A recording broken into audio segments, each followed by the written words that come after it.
નમસ્કાર, પ્રણામ, સ્વાગત છે મિત્રો આજના એક નવા વિડીયો સાથે। મિત્રો, આ કથા છે સાંભળે છે તેને 84 લાખ યોનિમાંથી મુક્તિ મળે છે।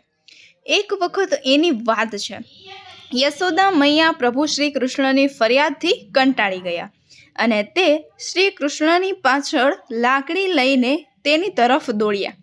જ્યારે પ્રભુએ તેની મૈયાને ગુસ્સામાં જોઈ ત્યારે તે પણ તેનો બચાવ કરવા માટે ભાગ્યા લાગ્યા। ભાગતા ભાગતા શ્રી કૃષ્ણ એક કુંભાર પાસે પહોંચ્યા। કુંભાર તો તેમના માટલા બનાવવામાં ખૂબ જ વ્યસ્ત હતા, પરંતુ જેવા કુંભારે શ્રી કૃષ્ણજીને જોયા તો તે ઘણા રાજી થયા।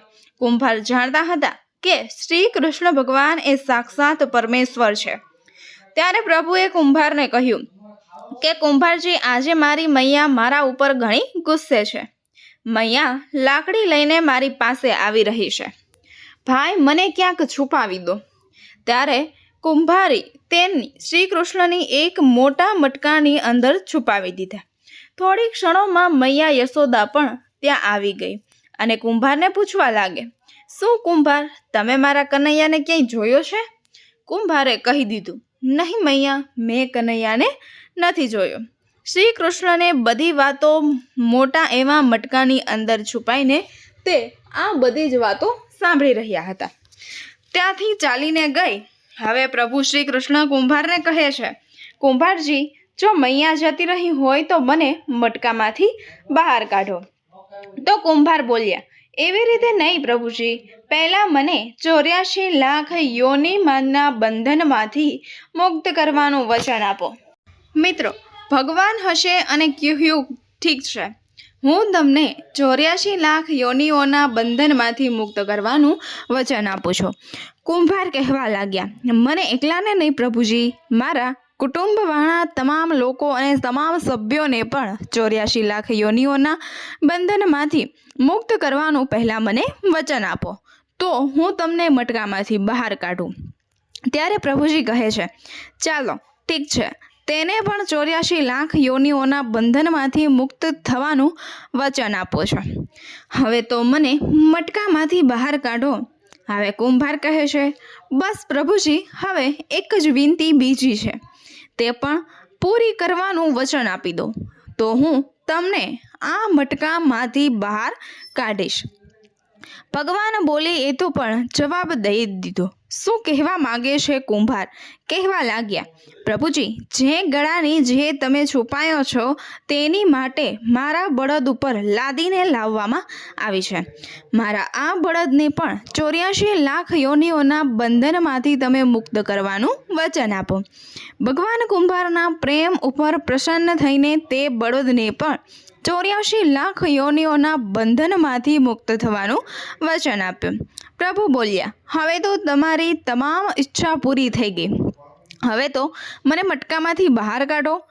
ત્યારે કુંભાર કહે છે કે હમણાં નહીં ભગવાન, બસ એક અંતિમ ઈચ્છા બીજી છે, તે પણ પૂરી કરી દો, અને તે છે જે પણ પ્રાણી આપણા બંને વચ્ચે આ સંબંધ સાંભળશે તેને પણ તમે 84 લાખ યોનિઓના બંધનમાંથી મુક્ત કરવાનું વચન આપો। બસ આ વચન આપી દો તો હું તમને આ મટકામાંથી બહાર કાઢી દઈશ। કુંભારની આ પ્રેમ ભરેલી વાતો સાંભળીને પ્રભુ શ્રી કૃષ્ણ ઘણા ખુશ થયા અને કુંભારની આ ઈચ્છા પણ પૂરી કરવાનું વચન આપ્યું। પછી કુંભારે બાળકૃષ્ણને મટકામાંથી બહાર કાઢી દીધા। તેના ચરણોમાં શસ્ત્રાંક પ્રણામ કરીને પ્રભુજીના ચરણના સ્પર્શ કર્યા અને ચરણામૃત લીધું। પોતાની આખી ચોપડીમાં ચરણામૃતનો છંટકાવ કર્યો અને પ્રભુજીને ગળે લગાવીને રડિયાને પ્રભુમાં વિલીન થઈ ગયા। જરા વિચારો, જે બાલકૃષ્ણ 7 કોસ લાંબા પહોળા ગૌરવધન પર્વતને તેની ટચલી આંગળી પર જો ઉઠાવી લેતા હોય તો શું તે એક ઘડો નથી ઉઠાવી શકતા? પરંતુ પ્રેમ વગર વિશે નહીં, નટવર નંદકિશોર। કોઈ કેટલા પણ યજ્ઞ કરે, અનુષ્ઠાન કરે, કેટલું પણ દાન કરે, ભલે કેટલી પણ ભક્તિ કરે, પરંતુ મિત્રો, જ્યાં સુધી મનમાં પ્રાણી માત્ર માટે પ્રેમ નહીં હોય, પ્રભુ શ્રી કૃષ્ણ મળે નહીં। મિત્રો, તો આ છે, તમને અમારી આ સ્ટોરી પસંદ આવી હોય તો કમેન્ટમાં જણાવજો અને વિડીયોને લાઈક કરજો અને શેર જરૂરથી કરી દેજો અને અમારી આ યુટ્યુબ ચેનલ ઝપ્પુ એન્ટરટેનમેન્ટને સબસ્ક્રાઈબ કરવાનું બિલકુલ પણ ભૂલશો નહીં. તો મિત્રો, ફરી મળીશું એક નવા વિડીયો સાથે. ત્યાં સુધી આપ સૌનો ખૂબ ખૂબ આભાર. ફરી મળીશું એક નવા વિડીયો સાથે. ધન્યવાદ.